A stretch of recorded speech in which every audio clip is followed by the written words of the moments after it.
ನಮಸ್ಕಾರ. ಇವತ್ತು ಒಂದು ತುಂಬಾನೇ ಇಂಟ್ರೆಸ್ಟಿಂಗ್ ಕಥೆಯಿಂದ ನಮ್ಮ ಚರ್ಚೆಯನ್ನು ಶುರು ಮಾಡೋಣ. ಸ್ವಪ್ನಿಲ್ ತ್ರಿಪಾಠಿ ಅಂತ ಒಬ್ಬ ಕಾನೂನು ವಿದ್ಯಾರ್ಥಿ. ಅವರಿಗೆ ಸುಪ್ರೀಂ ಕೋರ್ಟ್ ವಿಚಾರಣೆಗಳನ್ನ ನೇರವಾಗಿ ಅಲ್ಲಿಯೇ ಕೂತ್ ನೋಡಬೇಕು ಅಂತ ಒಂದು ಭಯಂಕರ ಆಸೆ. ಆದರೆ ಅವರು ದೆಹಲಿಗೆ ಹೋದಾಗ ಕೋರ್ಟ್ ರೂಮ್ ಏನಾಗಿತ್ತು ಅಂದ್ರೆ ಜನರಿಂದ ಕಿಕ್ಕಿರಿದು ತುಂಬಿ ಹೋಗಿತ್ತು. ಅವರಿಗೆ ಒಳಗೆ ಹೋಗೋಕೆ ಜಾಗವೇ ಸಿಗ್ಲಿಲ್ಲ. ಈ ಒಂದು ಸಣ್ಣ ಘಟನೆ ಒಂದು ದೊಡ್ಡ ಪ್ರಶ್ನೆಯನ್ನು ಹುಟ್ಟುಹಾಕಿತು. ಏನು ಅಂತ?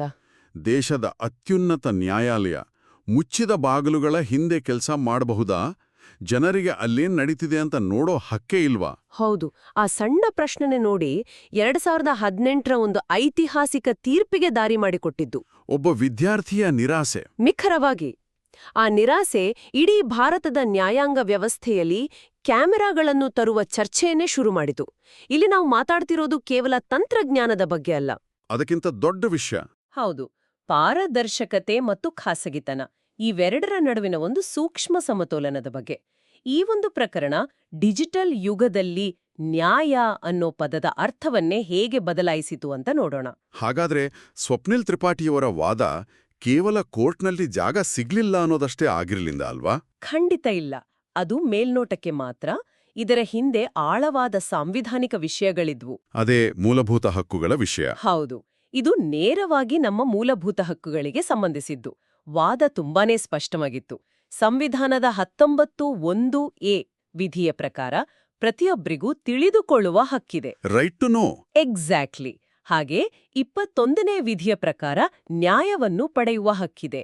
ಆಕ್ಸೆಸ್ ಟು ಜಸ್ಟಿಸ್ ಅಂತ. ನ್ಯಾಯಾಲಯದಲ್ಲಿ ಏನಾಗ್ತಿದೆ ಅಂತ ಗೊತ್ತಾಗದೇ ಇದ್ರೆ ನ್ಯಾಯ ಸಿಕ್ಕಾಗೆ ಆಗೋದಿಲ್ಲ. ಅದೇ ಪಾಯಿಂಟ್. ಆ ಮಾಹಿತಿ ಜನರಿಗೆ ಸಿಗದಿದ್ದರೆ ಆ ಹಕ್ಕುಗಳಿಗೆ ಅರ್ಥವೇ ಇರೋದಿಲ್ಲ.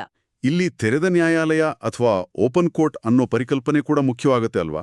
ನಿಖರವಾಗಿ. ಸಂವಿಧಾನದ 145(4)ನೇ ವಿಧಿಯಲ್ಲಿ ಈ ತೆರೆದ ನ್ಯಾಯಾಲಯದ ತತ್ವವಿದೆ. ಆದ್ರೆ ಸುಪ್ರೀಂ ಕೋರ್ಟ್ ಈ ಪ್ರಕರಣದಲ್ಲಿ ಅದಕ್ಕೊಂದು ಒಂದು ಹೊಸ ಆಯಾಮವನ್ನ ಕೊಟ್ಟು. ಹೇಗೆ? ನ್ಯಾಯಾಲಯ ಹೇಳಿದ್ದು ತೆರೆದ ಬಾಗಿಲು ಎಂದರೆ ಕೇವಲ ಭೌತಿಕ ಬಾಗಿಲುಗಳಲ್ಲ, ಡಿಜಿಟಲ್ ಬಾಗಿಲುಗಳು ತೆರೆದಿರಬೇಕು ಅಂತ. ವಾವ್!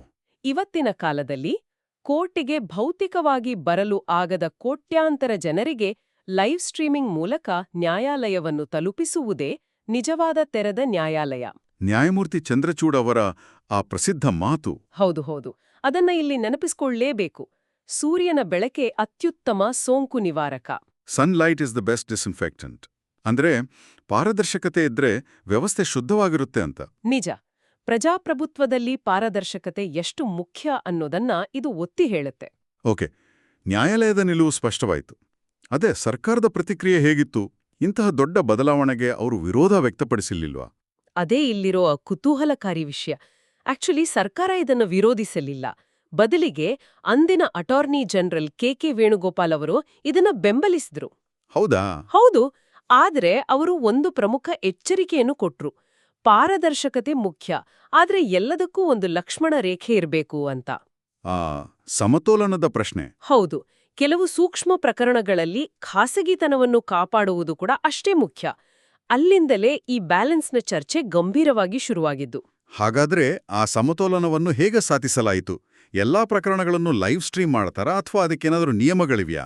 ಇಲ್ಲ, ಎಲ್ಲವನ್ನೂ ಮಾಡೋದಿಲ್ಲ. ನ್ಯಾಯಾಲಯ ಒಂದು ಸ್ಪಷ್ಟವಾದ ಮಾರ್ಗಸೂಚಿಯನ್ನೇ ನೀಡಿತು. ಸರಿ. ಸಾಂವಿಧಾನಿಕ ಮಹತ್ವದ ಪ್ರಕರಣಗಳು ಅಂದ್ರೆ ದೇಶದ ಕಾನೂನಿನ ಮೇಲೆ ದೊಡ್ಡ ಪರಿಣಾಮ ಬೀರುವಂತಹ ವಿಚಾರಣೆಗಳನ್ನ ನೇರ ಪ್ರಸಾರ ಮಾಡಬಹುದು ಅಂತ ಹೇಳಿದ್ರು. ಆದ್ರೆ ಕೆಲವು ಪ್ರಕರಣಗಳಿಗೆ ಸಂಪೂರ್ಣ ವಿನಾಯಿತಿ ನೀಡಲಾಯಿತು.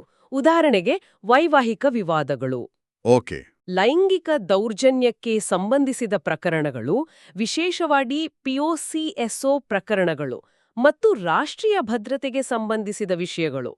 ಇಂತಹ ಸೂಕ್ಷ್ಮ ವಿಷಯಗಳನ್ನ. ಹೌದು. ಇಂಥ ಪ್ರಕರಣಗಳಲ್ಲಿ ಸಂತ್ರಸ್ತರ ಮತ್ತು ಕಕ್ಷಿದಾರರ ಗೌಪ್ಯತೆ ಹಾಗೂ ಘನತೆಯನ್ನು ಕಾಪಾಡುವುದು ಎಲ್ಲಕ್ಕಿಂತ ಮುಖ್ಯ ಅಂತ ನ್ಯಾಯಾಲಯ ಸ್ಪಷ್ಟಪಡಿಸಿತು. ಈ 2018ರ ತೀರ್ಪಿನ ಫಲವನ್ನು ನಾವಿವತ್ತು ನೇರವಾಗಿ ಅನುಭವಿಸ್ತಾ ಇದ್ದೇವೆ ಅಲ್ವಾ? ಖಂಡಿತ. 370ನೇ ವಿಧಿ ರದ್ದತೆಯಾಗಿರಬಹುದು, ಸಲಿಂಗ ವಿವಾಹದ ಹಕ್ಕಿನಂತಹ ಐತಿಹಾಸಿಕ ವಿಚಾರಣೆಗಳನ್ನೆಲ್ಲ ಲಕ್ಷಾಂತರ ಜನರು ಮನೆಯಲ್ಲಿ ಕೂತು ಯೂಟ್ಯೂಬ್ನಲ್ಲಿ ನೋಡಲು ಸಾಧ್ಯವಾಗಿದ್ದೇ ಈ ತೀರ್ಪಿನಿಂದ. ಹೌದು, ಇದರ ಪರಿಣಾಮ ಬಹಳ ದೊಡ್ಡದು. ನೋಡಿ, ಈ ಇಡೀ ಚರ್ಚೆಯಿಂದ ನಾವು ಕಲಿಯಬೇಕಾದ ಪ್ರಮುಖ ಪಾಠಗಳಿವೆ. ಸಾರ್ವಜನಿಕರ ದೃಷ್ಟಿಯಿಂದ ನೋಡೋದಾದ್ರೆ, ಈ ನೇರ ಪ್ರಸಾರ ಅನ್ನೋದು ನ್ಯಾಯಾಂಗದ ಹೊಣೆಗಾರಿಕೆಯನ್ನ ಹೆಚ್ಚಿಸಿದೆ. ತಪ್ಪು ಮಾಹಿತಿಗಳು ಹರಡೋದನ್ನ ತಡಿಬಹುದು. ಖಂಡಿತ, ಅದೊಂದು ಶಕ್ತಿಶಾಲಿ ಅಸ್ತ್ರ. ಇನ್ನು ಕಾನೂನು ವೃತ್ತಿಪರರಿಗೆ ಇದು ಒಂದು ಜ್ಞಾಪನೆ. ತೆರೆದ ನ್ಯಾಯ ಈಗ ನಿಯಮವಾಗಿದ್ರೂ ಸೂಕ್ಷ್ಮ ಪ್ರಕರಣಗಳಲ್ಲಿ ತಮ್ಮ ಕಕ್ಷಿದಾರರ ಖಾಸಗಿತನವನ್ನ ರಕ್ಷಿಸಲು ನ್ಯಾಯಾಲಯಕ್ಕೆ ಮನವಿ ಮಾಡುವುದು ಅವರ ಜವಾಬ್ದಾರಿ. ಹಾಗಾದ್ರೆ ಒಟ್ಟಿನಲ್ಲಿ ನಿಜವಾದ ಬದಲಾವಣೆ ನ್ಯಾಯಾಲಯದ ಕೋಣೆಯಲ್ಲಿ ಕೇವಲ ಒಂದು ಕ್ಯಾಮೆರಾ ಇಡುವುದಷ್ಟೇ ಆಗಿರಲಿಲ್ಲ. ಖಂಡಿತ ಅಲ್ಲ. ಇದು ನ್ಯಾಯದ ಬಗೆಗಿನ ನಮ್ಮ ಗ್ರಹಿಕೆಯನ್ನೇ ಬದಲಾಯಿಸಿತು. ಇದೊಂದು ದೊಡ್ಡ ತಾತ್ವಿಕ ಬದಲಾವಣೆ. ಮೊದಲು ಅಗತ್ಯವಿದ್ರೆ ಮಾತ್ರ ಸಾರ್ವಜನಿಕ ಅನ್ನೋ ಹಾಗೆ ಇತ್ತು. ಹೌದು. ಆದರೆ ಈ ತೀರ್ಪಿನ ನಂತರ ಅದು ಅನಿವಾರ್ಯವಿದ್ರೆ ಮಾತ್ರ ಖಾಸಗಿ ಅಂತ ಬದಲಾಗಿದೆ. ನ್ಯಾಯದ ಡಿಫಾಲ್ಟ್ ಸೆಟ್ಟಿಂಗ್ ಪ್ರೈವೇಟಿಂದ ಪಬ್ಲಿಕ್ಗೆ ಬದಲಾಗಿದೆ. ಈಗ ನ್ಯಾಯಾಲಯದ ಕಲಾಪಗಳು ನಮ್ಮೆಲ್ಲರ ಕಣ್ಣು ಮುಂದೆ ನಡೀತಾ ಇವೆ. ಈ ನಿರಂತರ ಸಾರ್ವಜನಿಕ ನೋಟ, ವಕೀಲರು ವಾದಿಸುವ ರೀತಿ ಮತ್ತು ನ್ಯಾಯಾಧೀಶರು ತೀರ್ಪುಗಳನ್ನು ಗ್ರಹಿಸುವ ದೃಷ್ಟಿಯ ಮೇಲೆ ಮುಂದಿನ ದಿನಗಳಲ್ಲಿ ಹೇಗೆ ಪರಿಣಾಮ ಬೀರಬಹುದು? ಇದು ಬಹುಶಃ ನಾವೆಲ್ಲರೂ ಚಿಂತಿಸಬೇಕಾದ ವಿಷಯ.